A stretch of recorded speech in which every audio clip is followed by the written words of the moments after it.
Baseball is back. Perdomo makes the play. And a high fly ball. No doubt about this. Home run Marte. They're going to send them all the way around. Corbin Carroll with an inside the park answer back. I'm Ivan Melendez. I'm Luis Gonzalez. I'm Tori Lavello, and you're listening to the Dbacks podcast. Dbacks podcast. Dbacks podcast. Arizona's #1 baseball and beverage podcast.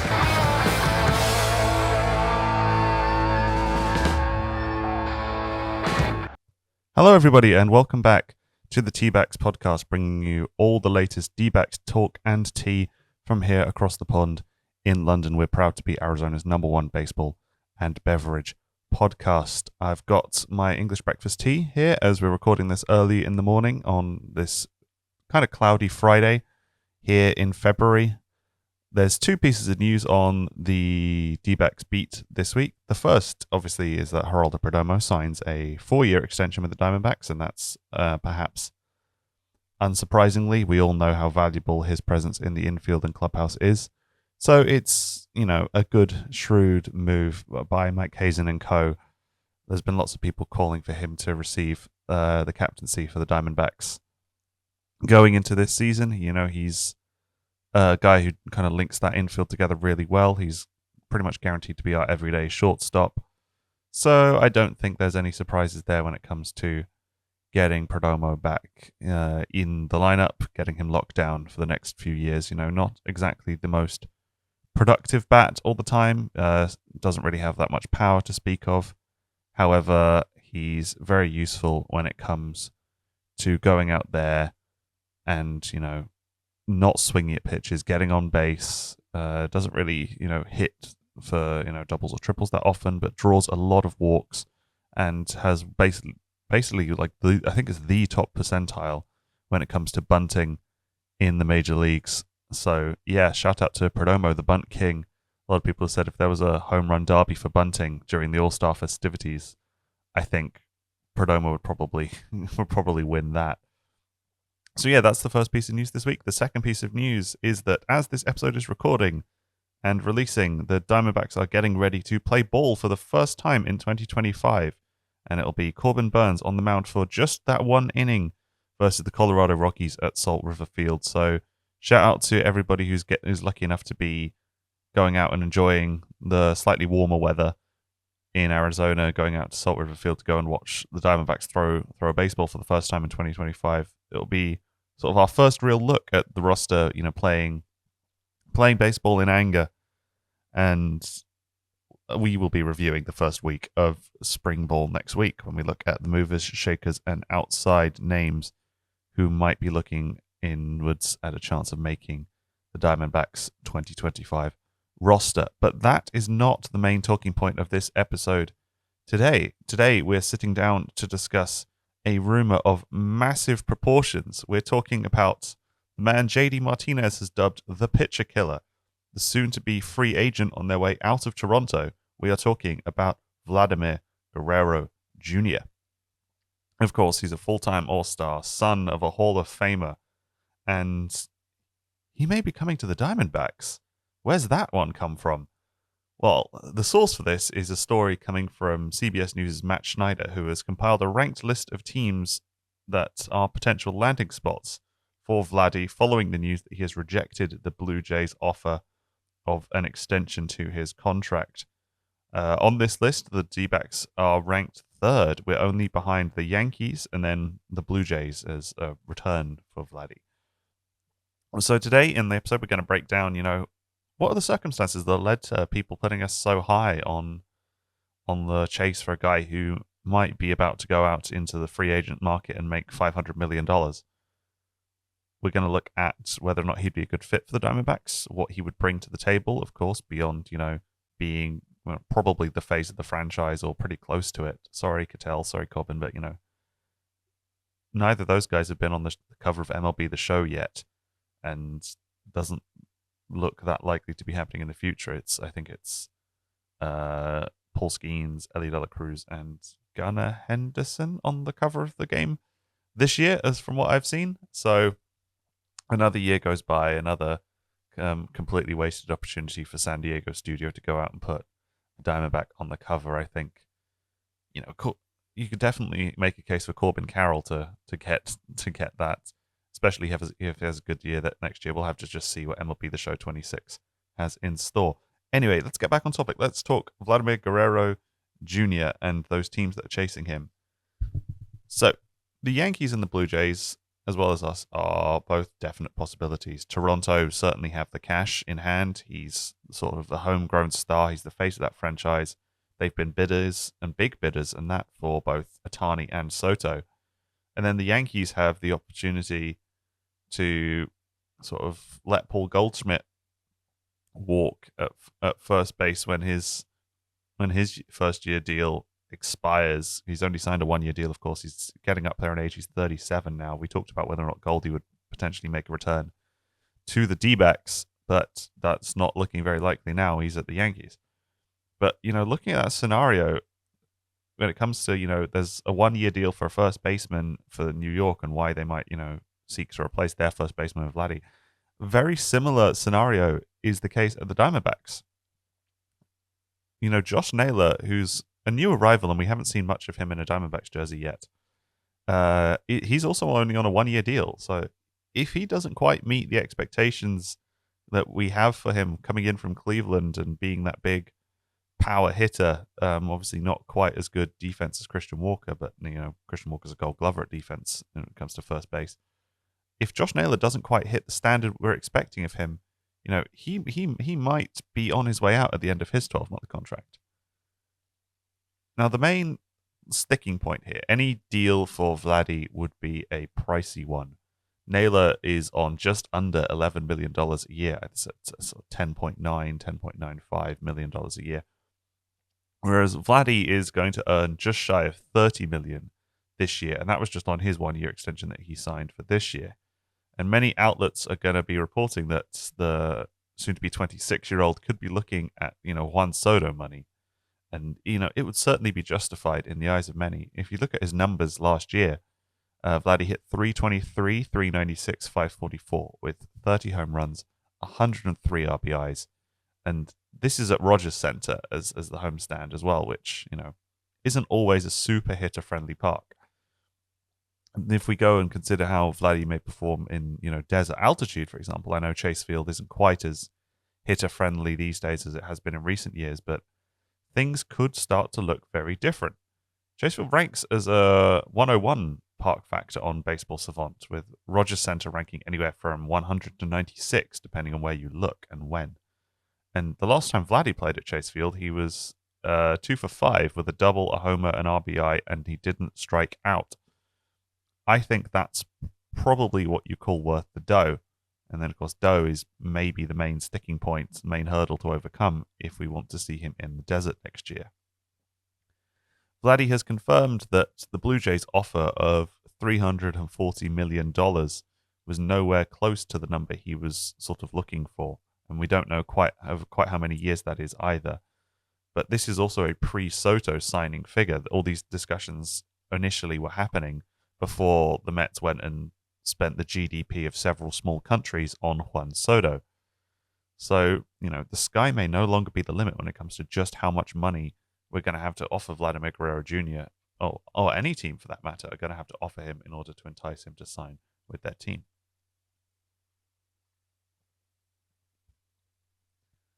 The D-backs, however, have shown that, we're not afraid to be a big spender to shatter all expectations. I think very, very few people saw the Corbin Burnes deal coming, and especially in the way that it did with, hundreds of millions of dollars going in there for, he was the best free agent pitcher on the market, and we went and we blew that market wide open to get him. However, there were several outside factors involved there, other circumstances where Corbin Burnes, he wanted to stay in Scottsdale. He liked the tax incentives. He liked the fact that, he's just had 2 more kids. His wife gave birth to twins, and he wanted to, be around a lot more because he already lives in Arizona for most of the off season. That's where he has a house. Whereas, if you look at Vladdy and what he said in the press, he said he prefers to spend his whole career in Toronto. He's homegrown. He came through their system. He's the face of that franchise. And sorry, Bo Bichette, but it's true. So with things as political as well as they are right now between, Canada and the United States, I don't blame him for wanting to stay north of the border, regardless of tariffs or anything else. He makes enough money. He doesn't have to worry too much about, how much the price of eggs is. He wants to stay somewhere where he's going to feel welcome. He's going to feel, comfortable. And yeah, I don't blame him for that. So we have to beat any other financial incentive, and we also have to develop the D-backs environment into a far more enticing one. And I think that's potentially where the history might be a bit more on our side. We're looking very strong when it comes to, the roster and the strength and the depth going into 2025. And, the acquisition of Corbin Burns, Josh Naylor, looking at, the arrivals of some useful bullpen arms is starting to fall in place now.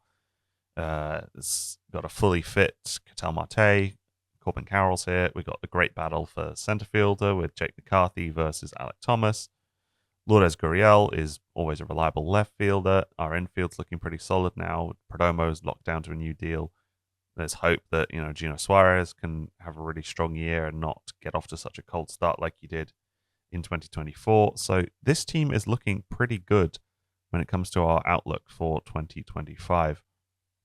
And if you compare that with, our playoff potential versus the Blue Jays postseason record, it's pretty damning, I'm afraid, to the Toronto team, even compared to, us. And we're not exactly the best in the postseason historically. We've got a few pennants to our name, that run to the World Series before we narrowly missed out on the postseason last year, despite having the best offense in baseball. The Blue Jays, on the other hand, they last won a postseason game in 2016. And you think about that, like, even when they've made the postseason 3 more times since 2016. They've been swept in the AL wildcard series every single time. And that's pretty rough. They're a franchise that, they've had some really solid players. Like, you look at the likes of, historically they've had George Springer, in center fielder. He's somebody who's gone on to, be part of an Astros World Series roster. Vladdy and Bo Bichette are both pretty awesome guys. You had some elite international arms, Hyunjin Ryu was one of the aces up there. And the fact that they couldn't go and deliver, at least a couple of postseason wins in the last 10 years with those kinds of names, that kind of money that they are spending, that's got to be disappointing if you're a Blue Jays fan. So if you look at their roster, Bo Bichette is also entering free agency next year. So maybe it'll be time for them to, bite that bullet, swallow the medicine and say, yeah, our two big spending free agent stars, let them walk, start the rebuild, start looking at, more to the future instead of trying to get that immediate satisfaction and fighting a losing battle, trying to keep your big earners in the house. And that leaves us to battle it out only with the Yankees. And, when you go side-by-side comparisons, who is going to want an all-star first baseman more, the D-backs or the Yankees? I think it has to be the D-backs. I fancy us in that fight. Looking at their depth chart, the Yankees have Goldie, of course, who we talked about as potentially coming back to the Diamondbacks in this offseason. He signed a 1-year deal. But then they also have Cody Bellinger, DJ LeMahieu, Osvaldo Cabrera, and Ben Rice on their 40-man roster. And all of those guys can play first base, and I reckon if you ask Jazz Chisholm, he'd probably be fine to do that too, although his defense might leave something to be desired. So, yeah, this is not even looking at their prospect system yet. And then compare that side by side with the Diamondbacks depth chart at first base. Right now, Josh Naylor, who's maybe going to walk at the end of this year as he enters free agency, leaving only Pavin Smith, who, can play first base, but I think most people are expecting to not see very much of him this year if it's not in the DH platoon. And then the as yet untested Ivan Melendez, friend of the podcast, who, he's looking to make the jump to AAA this year. To throw him in at the deep end starter next year and say, yeah, you're at first baseman now, I think that would be a bit of a stretch. So going into 2026 and what the depth chart might look like, if you go over to Mike Hayes and you say to Ken Kendrick, hey, we're going to need, a few $100 million, and we can get potentially the best first baseman in baseball, one of the faces of the game internationally, let alone the faces of the team internationally. Who says no into that?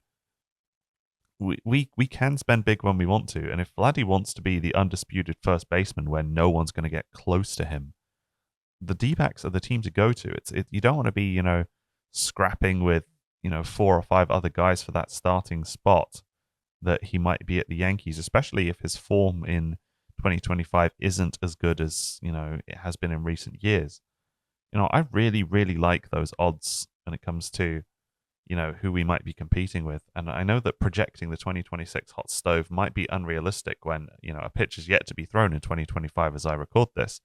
But we're nothing if not optimistic on this show, so we'll sort of just have to wait and see. But when that story sort of broke 2 days ago, and I was sitting writing my notes of what I was going to talk about on this podcast, I was like, okay, well, am I going to predict what kind of year Geraldo Perdomo has? Am I going to look at who's likely to start on opening day, Zach Gallen or Corbin Burns? That's a decision Torey Lovello has to make. And I thought, no, we've talked about pitching enough. Everyone knows how much I love Geraldo Perdomo. If there's a wild rumor to talk about, let's go and talk about that wild rumor instead. And, I know that all things considered, Vladdy may end up, either re-signing in Toronto. He may end up going to the Dodgers like every other exciting free agent we've seen in the last few years has done. The Dodgers have that international market. They've kind of cornered that for the most part. I don't see too many other teams who could realistically compete. Some people have said, maybe he goes to the Angels for that, historic link up given his father's history with Anaheim as well. But Vladdy's a guy who's not really had a chance to make much of an impact in a postseason yet. He's somebody who, given how impressive of a hitter he is, he has great power. His defense is solid. Obviously he's a bigger guy, so he's not the fastest, but his contact is good. The way he spots the ball is good. He doesn't swing and miss a huge amount compared to other guys who, pride themselves on being sluggers. So, yeah, if you say to him, here's a team that's been built for the future. Corbin Burns is on a multi-year deal. We could go and renew, several previous All-Stars. We've got Ketel Marte, we've got Corbin Carroll, we've got, Geraldo Perdomo as a leader on the field. And then plenty of talent in the system coming up, especially when it comes to young pitchers. But you look at, what's going to happen to our outfield if, Lourdes Gurriel enters free agency and we trade away one of Alec Thomas or Jake McCarthy, or potentially both of them. You have, guys like Slade Caldwell, Drew Jones, Jordan Lawler in the system. And you think these are guys who've got an incredible level of talent, especially, when it comes to getting on base and, running the bases. Caldwell, Lawler, Drew Jones all have pretty solid speed if you look at their stats. So if you say to Vladdy, ignoring the likes of Corbin Carroll, Ketel Marte hitting ahead of it, if you say to Vladdy, that cleanup spot, that number 4 spot is yours. Go out and drive in some runs, go hit some homers, do some damage with, the likes of Corbin Carroll on base. That's got to be a pretty enticing thing for a hitter who knows he has good averages, who knows they have good productivity. I don't see too many guys in Toronto who might be, jumping onto the roster this year and just getting ahead of him in the batting order. Vladdy's hit, a combination of second, third, and fourth in their order quite a lot, with, Bo Bichette often being the leadoff guy, given that he's the shortstop. He's got a solid speed. So when it comes to, the potential to maybe pad some stats a little bit, especially, facing Colorado a lot more than he does right now in Toronto a few times a year. This is really Vladdy's opportunity to, do something bigger with his career. Toronto obviously is a huge market team, and I have plenty of respect for them and their fans. And, I like the idea that we are keeping a Major League Baseball presence in Canada. Obviously, the Montreal Expos historically were that before it was the Blue Jays. But I think when it comes to giving Vladdy the platform to go and realize his potential compete for some pennants, compete for, fingers crossed, maybe a ring or two. I don't see them being able to offer the same kind of competitive field that the D-backs can, especially the D-backs when you look at what the next 2, 3, 4 years may hold.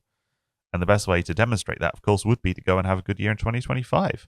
And that's what we're going to be projecting and talking about in the next episode. So we're going to wrap it up there. I want to say thank you very much to everyone for listening. I'd also like to say thank you to our partner organization, Home Run Travel, who operates the best baseball tours from over here in the UK, heading over a couple of times a year, 3 times a year, to the USA, West Coast, East Coast, All-Star Game, no matter what game you want to see. If you're listening either in the UK or somewhere in America and you just need some help with your travel plans, get in touch at Home Run Travel on social media or go to their website, www.homeruntravel@travelstylers.com, and they will sort you out. And of course, when it comes to getting online, going on social media, please make sure you follow the show at Dbacks Podcast on X and Insta.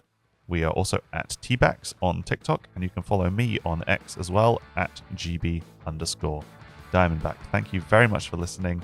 We'll see you on the next one. Goodbye.